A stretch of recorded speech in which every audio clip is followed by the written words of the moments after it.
Hello sa inyo mga kasari, good morning and welcome back to my YouTube channel. Sobrang aga pa po mga kasari, gusto ko lang talagang mag-vlog ng maaga kasi mamaya maingay na dito kapag nag-start na yung mga manggagawa dito sa machine shop kasi maghapon silang nagpapatugtog ng malakas. So aagahan na lang natin, tayo na lang yung mag-a-adjust.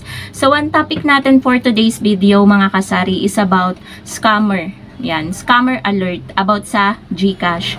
Kasi kahapon nakaranas ako mga kasari ng dalawang problem sa GCash. Hindi ko alam kung nagkamali lang sila or ini-scam ako kasi hindi ko naman mga kilala yung mga transaction na yun. So yung una, suki ko na yun dito sa paglo-load.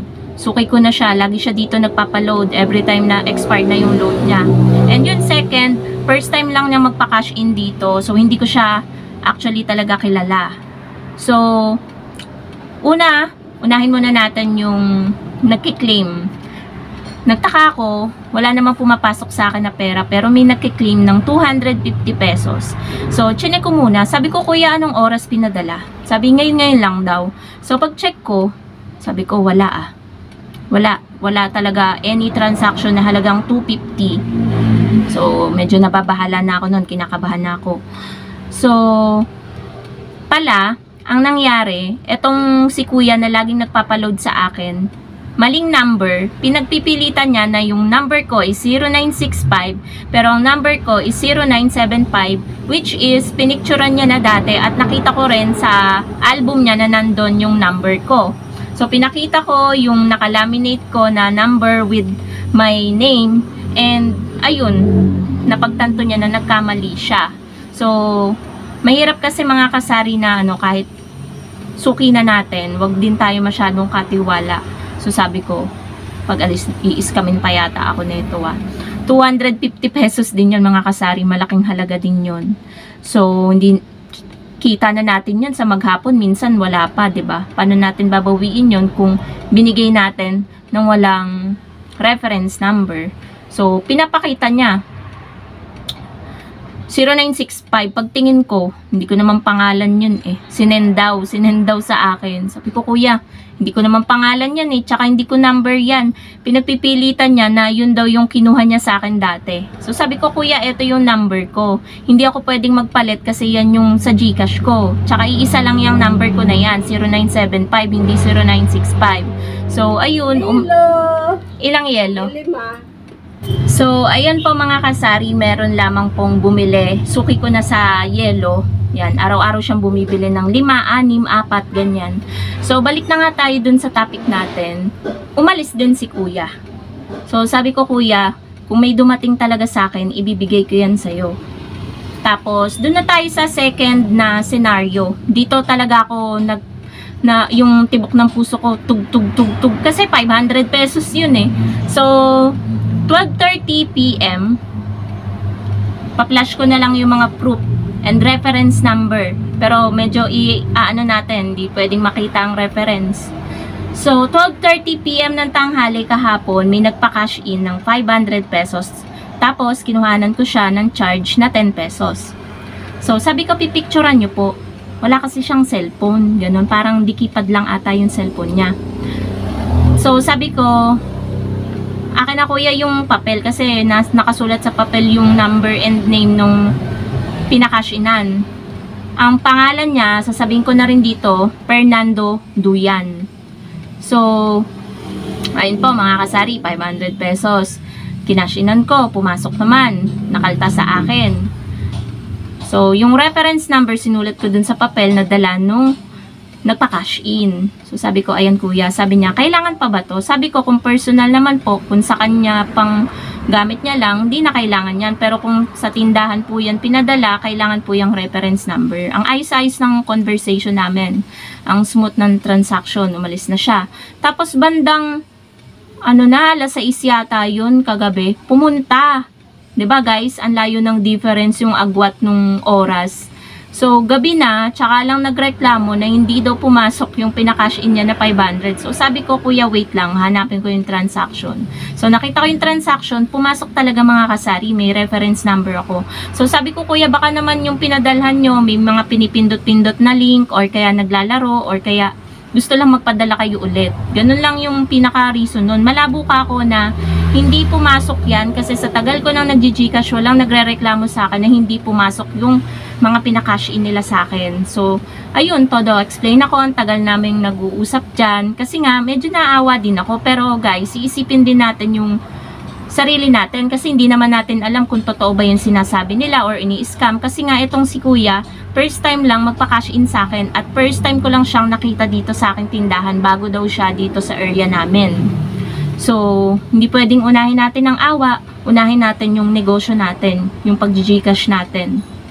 Kasi, may proof naman tayo na pumasok, may reference number tayo so wala tayo dapat ikabahala.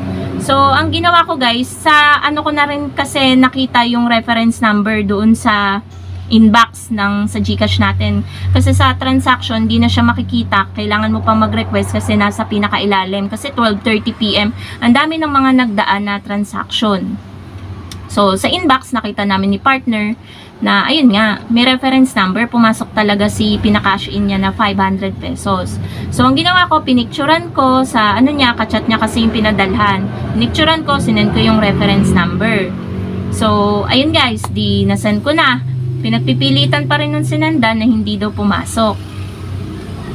So, ayun mga kasari, wala, nagsara na lang ako kasi pasara na talaga kami nung dumating si kuyang nagre-reklamo na tingin ko guys, yun talaga ay scam. Kasi hindi ko naman kakilala yung lalaki. Tsaka first time lang talaga may magreklamo sa akin na hindi pumasok yung mga pinapakash in nila. Kasi meron nga dito, mga customer ko talaga, suki ko na. Iniiwan na nila yung pambayad nila. Hindi naman sila bumabalik. Hindi sila nagre-reklamo na hindi pumasok yung pinakash in nila. Actually nga, kahapon, 650, 790, 700, iniiwan nila. Syempre, ako, may takot ako sa karma, takot ako sa Diyos, kinakash in ko yan. Syempre, tiwala din yung nagpa-cash in sa akin So, sabi ko kuya, sa 2 years ko na ngayon lang may nagreklamo na walang pumasok, na kinash in. So, sabi ko, meron nga dito, labis yung binabayad ng 1,000, binabalik ko, hinahabol ko pa. Meron dito, naiwan yung 1K, hinabol ko pa. Ginaganyan ko si kuya, tapos sakto habang nandyan siya sa labas, merong nagpa-load ng 20 kapitbahay. Sabi ko, tingnan mo kuya, hindi dala yung cellphone pero may tiwala sa akin na papasok yung load. So, ganun talaga guys, kapag alam mo na wala kang ginagawang masama, malinis yung konsensya mo, ipagpilitan mo, ipaglaban mo. Kasi hindi mo naman alam kung nagsasabi ng totoo yung lalaki, 'di ba? Bago lang sa area nyo. So, baka modus nila yung magkapatid. Di natin alam, pero mahirap din mag-judge. Pero ang ginawa ko guys, dahil hindi pa rin ako matali hanggang sa paghiga ako sa kama kagabi, nag-request ako, nag-submit ako ng ticket sa Gcash. So, may response na sila kanina. Kailangan pa nila ng another proof. So, wala na akong magagawa doon. Yung pinakita ko na sa kanila, sinend ko na yung reference number, yun, screenshot ko, sinend ko. So, wala na akong anything na mapapakita na proof. So, bahala na. Siguro talaga pumasok yun, sinabi lang na hindi. Para cash inan ko ulit. O, scam nga yun, mga kasari. So, first time kong maka-encounter ng nagpa-cash in sa akin pero hindi daw pumasok. Tapos, first time ko din, kahapon din yun, na may nagke-claim, magka-cash out, pero wala naman dumating sa akin. So, mag-ingat-ingat na lang po tayo mga kasari sa mga scammer kasi talamak po sila, lalong-lalo na po ngayon na magpapasko. Mag-ingat-ingat na lang din po tayo sa pag-Gcash kasi pera po yan Pera po yung puhunan natin dyan.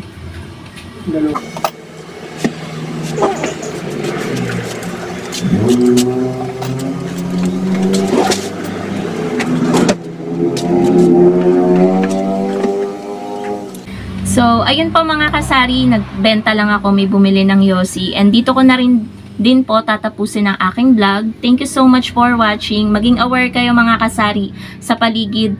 At yun nga, lahat ng nagpapa-Gcash sa inyo, maging alerto kayo dahil hindi nyo naman kilala lahat ng nagpapa-GCash sa inyo. Kasi pera po yan, talagang pahalagahan natin at pag-ingatan. So, yun lang guys. Bye!